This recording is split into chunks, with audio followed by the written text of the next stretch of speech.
नमस्कार, आप देख रहे हैं डीए न्यूज प्लस का कार्यक्रम चर्चा है। बहुत सारी चर्चाओं के साथ मैं शकील साजिद। भारत के विदेश मंत्री एस जयशंकर आज छत्तीसगढ़ की राजधानी रायपुर के दौरे पर। वे यहां के प्रतिष्ठित संस्थान आईआईएम के दीक्षांत समारोह में मुख्य अतिथि के रूप में शामिल होने पहुंचे। इस खास मौके पर वे उन छात्र छात्राओं की डिग्रियां और मेडल सौंपेंगे जिन्होंने अपनी कड़ी मेहनत से प्रबंधन की पढ़ाई पूरी की।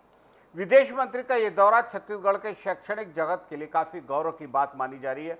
कार्यक्रम के दौरान विदेश मंत्री छात्रों के साथ अपने अनुभव साझा करेंगे और उन्हें कैरियर में आगे बढ़ने के लिए जरूरी टिप्स देंगे। उनका संबोधन मुख्य रूप से केंद्रित होगा इस बात से कि कैसे आज के युवा ग्लोबल लेवल पर भारत का नाम रोशन कर सकते हैं और व्यावसायिक दुनिया की चुनौतियों का डटकर मुकाबला कर सकते हैं। आईआईएम रायपुर के लिए एक बड़ा उत्सव जहां छात्र अपनी उपलब्धियों का जश्न मना रहे हैं और देश के इतने बड़े पद पर बैठे व्यक्ति से सीधा मार्गदर्शन पा रहे हैं। विदेश मंत्री के आगमन को देखते हुए राजधानी और संस्थान परिसर में सुरक्षा के कड़े इंतजाम है। पुलिस प्रशासन ने आने जाने वाले रास्तों पर विशेष निगरानी रखी ताकि सुरक्षा में कोई चूक न हो। काफी संक्षिप्त दौरा है जिसमें वे केवल मुख्य समारोह में हिस्सा लेंगे और सीधे एयरपोर्ट के लिए रवाना हो जाएंगे। 2 बजे की फ्लाइट से वापस लौट जाएंगे। उनका प्रवास कुछ घंटों का है, लेकिन रायपुर जैसे शहर में उनकी उपस्थिति शिक्षा और विकास के प्रति केंद्र सरकार की गंभीरता को दिखाती है। छत्तीसगढ़ के युवाओं को अंतर्राष्ट्रीय राजनीति और प्रबंधन की बारियों को समझने का एक शानदार मौका मिला है। रायपुर में हुए पहले खेलो इंडिया ट्राइबल गेम्स 2026 का शानदार समापन हो गया। इस पूरे टूर्नामेंट में कर्नाटक की टीम 23 गोल्ड मेडल जीतकर चैंपियन बनी। ओडिशा दूसरे और झारखंड तीसरे नंबर पर रहा। मेजबान छत्तीसगढ़ ने भी खेल के मैदान पर अपना दम दिखाया और 3 गोल्ड समेत कुल 19 मेडल जीतकर देश भर में 9वां स्थान हासिल किया। खिलाड़ियों का उत्साह बढ़ाने मुख्यमंत्री विष्णुदेव साय ने बड़े इनामों की घोषणा की। अब राज्य के जिन खिलाड़ियों ने अकेले खेलते हुए गोल्ड मेडल जीता उन्हें 2 लाख रुपए मिलेंगे। सिल्वर मेडल जीतने वालों को 1.5 लाख और ब्रांज मेडल जीतने वालों को 1 लाख रुपए दिए जाएंगे। वहीं टीम के साथ मेडल जीतने वाले खिलाड़ियों को भी गोल्ड के लिए 1 लाख, सिल्वर के लिए 75,000 और ब्रांज के लिए 50,000 रुपये का इनाम मिलेगा। टूर्नामेंट का आखिरी दिन फुटबॉल के मैदान पर काफ़ी रोमांच। पुरुष फुटबॉल के फाइनल मैच में छत्तीसगढ़ और पश्चिम बंगाल के बीच कड़ी टक्कर हुई। बंगाल की टीम ने मैच के 46वें मिनट में एक गोल कर बढ़त ली, जिसे छत्तीसगढ़ के खिलाड़ी आखिर तक नहीं उतार पाए। इस वजह से छत्तीसगढ़ को सिल्वर मेडल से संतोष करना पड़ा। इससे पहले महिला फुटबॉल टीम ने शानदार खेल दिखाते हुए झारखंड को हराकर गोल्ड मेडल अपने नाम किया। मल्लखंभ के खेल में भी छत्तीसगढ़ का दबदबा। अंबिकापुर में हुई इस प्रतियोगिता में छत्तीसगढ़ ने महाराष्ट्र और झारखंड को पीछे छोड़ते हुए पहला स्थान पाया। छत्तीसगढ़ के खिलाड़ियों ने रोप, पूल और हैंगिंग मलखंभ में बहुत ही बेहतरीन प्रदर्शन किया। कुल मिलाकर देखा जाए तो व्यक्तिगत खेलों में छत्तीसगढ़ को 16 मेडल मिले, जिनमें तैराकी में अनुष्का भगत के 4 सिल्वर और वेट लिफ्टिंग में निकिता का गोल्ड मेडल शामिल है। साथ ही एथलेटिक्स में सिद्धार्थ नागेश ने भी छत्तीसगढ़ की झोली में गोल्ड डाला। इस खास मौके पर दुनिया की मशहूर बॉक्सर मेरी कॉम रायपुर पहुंची। पुराने दिनों को याद करते हुए बताया कि एक वक्त था जब सुविधाएं बहुत कम थी, आर्थिक हालत ठीक नहीं, लेकिन आज की सरकार खिलाड़ियों की काफ़ी मदद कर रही है। मेरी कॉम ने छत्तीसगढ़ में बॉक्सिंग ट्रेनिंग की इच्छा बताई। अगर सरकार मदद करे और एकेडमी का सेटअप तैयार हो तो वह राज्य के युवाओं को बॉक्सिंग सिखाने और ट्रेनिंग देने के लिए तैयार है। छत्तीसगढ़ के बीजापुर में सुरक्षा बलों ने पिछले 2 सालों में नक्सलवाद के खिलाफ जो बड़ी कार्रवाई की है, उसने नक्सली नेटवर्क की कमर तोड़ दी। 3 अप्रैल 2024 को लेंड्रा कोरचोली के जंगल में हुआ ऑपरेशन बीजापुर के लिए एक बड़ा मोड़ साबित हुआ। इस मुठभेड़ में जवानों ने सटीक जानकारी के आधार पर 13 हथियारबंद नक्सलियों को मार गिराया था और मौके से भारी मात्रा में खतरनाक विस्फोटक पदार्थ बरामद किए।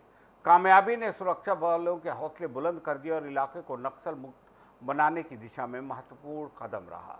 पिछले 2 वर्ष के आंकड़ों पर नजर डालें तो सुरक्षा बलों ने करीब 300 छोटे बड़े ऑपरेशन चलाए। अब तक 234 नक्सली मारे जा चुके हैं और 1336 नक्सलियों को गिरफ्तार किया गया। बड़ी बात यह है कि सरकार की नीतियों और दबाव की वजह से 10 से 81 नक्सलियों ने हिंसा का रास्ता छोड़कर आत्मसमर्पण किया और समाज की मुख्य धारा में लौट गए हैं। मारे गए नक्सलियों में कई बड़े कमांडर और ऊंचे पदों वाले उनके लीडर शामिल थे, जिनकी वजह से संगठन कमजोर पड़ गया है। नक्सलवाद के खिलाफ इस जंग में रणनीति में आए बदलाव का भी बड़ा हाथ रहा। 3 अप्रैल 2022 को टेकलगुड़ा में हुई मुठभेड़ में हमारे 22 जवान शहीद हो गए थे, जिसने पूरे देश को झकझोर दिया। ठीक 2 साल बाद उसी तारीख को मिली बड़ी सफलता ने जवानों के मनोबल को ऊंची ऊंचाइयों पर पहुंचा दिया। अलग अलग सुरक्षा बलों के बीच आपसी तालमेल इतना बेहतर हुआ है कि नक्सलियों के सुरक्षित ठिकानों जैसे अबूझमाड़ और नेशनल पार्क इलाकों में भी घुसकर कार्रवाई हो रही है। नक्सलियों का प्रभाव कम होते ही अब बीजापुर के अंदरूनी गांव में विकास की लहर दिखने लगी। जिन रास्तों पर कभी जाना मुश्किल था, वहां अब सड़कें, बिजली और पानी जैसे बुनियादी सुविधाएं पहुंच रही हैं। स्कूल और अस्पताल खुलने से स्थानीय लोगों का भरोसा सरकार पर बढ़ा है। लोग डर के साए से बाहर निकलकर सरकारी योजनाओं का लाभ ले रहे हैं। बीजापुर की यह बदलती तस्वीर बस्तर के अन्य इलाकों के लिए भी एक बड़ी उम्मीद बनकर उभरी है। रायपुर रेल मंडल ने वित्तीय वर्ष 2025-26 में कमाई के मामले में एक नया रिकॉर्ड बनाया है। इस साल मंडल ने कुल 4,983 करोड़ रुपए का राजस्व इकट्ठा किया, जो पिछले साल के मुकाबले 165 करोड़ ज्यादा है। मंडल को इस बार 46.33 मिलियन टन माल ढोने का लक्ष्य मिला, लेकिन टीम ने इससे कहीं ज्यादा 46.44 मिलियन टन की लोडिंग की। शानदार प्रदर्शन के बदौलत रायपुर रेल मंडल ने देश भर में 9वां स्थान हासिल किया। डीआरएम दयानंद ने बताया कि यह कामयाबी आधुनिक सुविधाओं और सभी विभागों के आपसी तालमेल की वजह से। मंडल की इस मोटी कमाई में सिर्फ मालगाड़ियों का नहीं, बल्कि यात्रियों और अन्य सुविधाओं का भी बड़ा हाथ है। इस दौरान 2 करोड़ 66 लाख से ज्यादा लोगों ने ट्रेनों में सफर किया, जिससे रेलवे को 631.35 करोड़ मिले। पिछले साल के मुकाबले यात्रियों की संख्या में 7% की बढ़ोतरी। इसके अलावा खाने पीने की चीजों में होने वाली कमाई में 75% का उछाल। वहीं पार्किंग, पार्सल और बिना टिकट यात्रा करने वालों पर कार्रवाई से भी करोड़ों रुपए का राजस्व। रेलवे ने माल ढुलाई में कोयला, स्टील प्लांट का कच्चा माल, लोहा, सीमेंट और अनाज जैसी चीजों की रिकॉर्ड लोडिंग की। देखा जाए तो कमर्शियल विभाग ने 5,663 करोड़ रुपए से ज्यादा की आय दर्ज की। यात्रियों की सुविधा के लिए भी कई नए काम हुए, जिसमें त्योहारों और छुट्टियों के दौरान 19 जोड़ी स्पेशल ट्रेनें चलाना और ट्रेन में 60 एक्स्ट्रा कोच दौड़ना है। 26 नए प्रोजेक्ट को भी मंजूरी दी गई है। डिजिटल मदद के मामले में भी मंडल आगे रहा। रेल मदद ऐप और पोर्टल के जरिए करीब 18,000 लोगों ने सहायता मांगी, जिसमें सफाई, पानी और मेडिकल हेल्थ शामिल है। खास बात यह है कि यात्रियों ने रेलवे की मदद से मिलने वाली बहुत अच्छी रेटिंग दी है, जिसमें 27% से ज्यादा का सुधार हुआ है। बेहतरीन काम के लिए रेल मंत्री अश्विनी वैष्णव ने रेल सेवा पुरस्कार से भी मंडल को सम्मानित किया है। बस्तर के जंगलों में अब खुशहाली की नई महक। युवा आदिवासी किसान रसन लाल कोर्राम ने पहली बार काली मिर्च की सफल पैदावार कर आत्मनिर्भरता की मिसाल पेश की। बस्तर जिसे अक्सर धान और लघु वनोपज के लिए जाना जाता था, वहां ब्लैक गोल्ड यानी काली मिर्च की खेती ने आदिवासी किसानों के तरक्की के नए रास्ते खोले। रसन लाल ने अपनी मेहनत से पहली फसल का करीब 7 किलो हिस्सा मां दंतेश्वरी हर्बल समूह को सौंप कर नई शुरुआत का आगाज किया।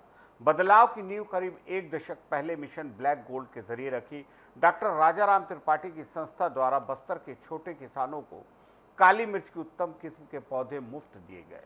खास बात यह कि इस खेती के लिए किसानों को अलग से खेत तैयार या ज्यादा खर्च की जरूरत नहीं। रमन लाल ने भी अपने घर की बाड़ी में पहले से मौजूद साल के पेड़ों के तनों के पास इन पौधों को लगाया और बेल को पौधों पर चढ़ा दिया। इन्हीं को एग्रो फॉरेस्ट्री मॉडल कहा जाता है।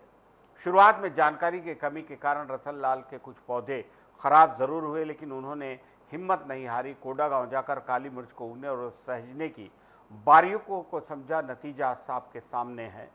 बस्तर के मौसम को ध्यान में रखकर तैयार की गई मां दंतेश्वरी काली मिर्च 16 जबकि किस्में यहाँ के वातावरण में बहुत अच्छे से फल फूल रही है और अब यहाँ के किसानों के लिए कमाई का एक बड़ा जरिया बन रही है। नया कृषि मॉडल बस्तर का किसान अब सिर्फ धान पर निर्भर रहने के बजाय काली मिर्च जैसी नकदी फसलों की ओर बढ़ रहे हैं। आमदनी बढ़ रही है, बल्कि उनके आय के स्रोत भी बढ़ रहे हैं। रसन लाल जैसे युवाओं की यह सफलता बस्तर की बदलती तस्वीर को बयां करती है। यह पहल आने वाले समय में बस्तर को काली मिर्च के एक बड़े केंद्र के रूप में पहचान दिला सकती है।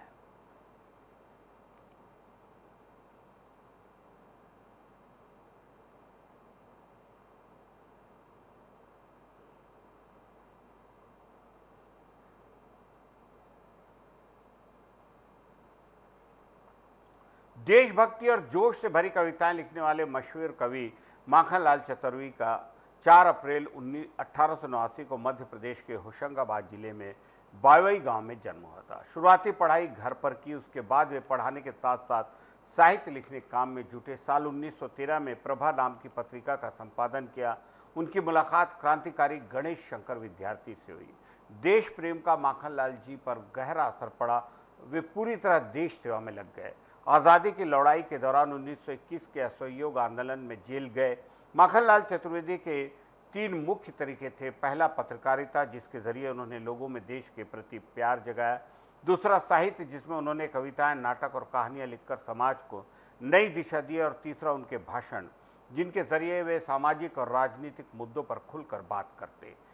उनकी सबसे प्रसिद्ध कविता पुष्प की अभिलाषा ने उन्हें हर भारतीय के दिल में, हम सब के दिल में बसा दिया, महका दिया। इसी वजह से एक भारतीय आत्मा के नाम से भी उन्हें जाना जाता है। उनकी कविताओं ने उस दौर में युवाओं और आने वाली पीढ़ियों में देशभक्ति का जबरदस्त जज्बा भरा। उन्होंने हिंदी साहित्य को हिम किरीटिनी, हिम तरंगनी और युग चरण जैसी शानदार काव्य कृतियाँ दिए। उन्होंने साहित्य के देवता और अमीर इरादे, गरीब इरादे जैसी गद्य रचनाएं भी लिखी। सभी रचनाओं को अब माखनलाल चतुर्वेदी रचनावली में संकल्पित है, ताकि आने वाली पीढ़ियां उन्हें पढ़ सके। साहित्य की दुनिया में उनके बेहतरीन काम के लिए उन्हें कई बड़े सम्मानों से नवाजा गया। 43 में उन्हें उस समय का सबसे बड़ा देव पुरस्कार मिला। 1955 में साहित्य अकादमी पुरस्कारों की शुरुआत हुई तो पहला पुरस्कार साहित्यकार माखनलाल चतुर्वेदी जी को मिला। भारत सरकार ने पद्म भूषण से सम्मानित किया। उनके सम्मान में डाक टिकट जारी किए। आज उनकी जयंती पर डीए न्यूज और हम सब पूरा देश उन्हें एक सच्चे राष्ट्रभक्त और महान कवि के रूप में याद कर रहा है।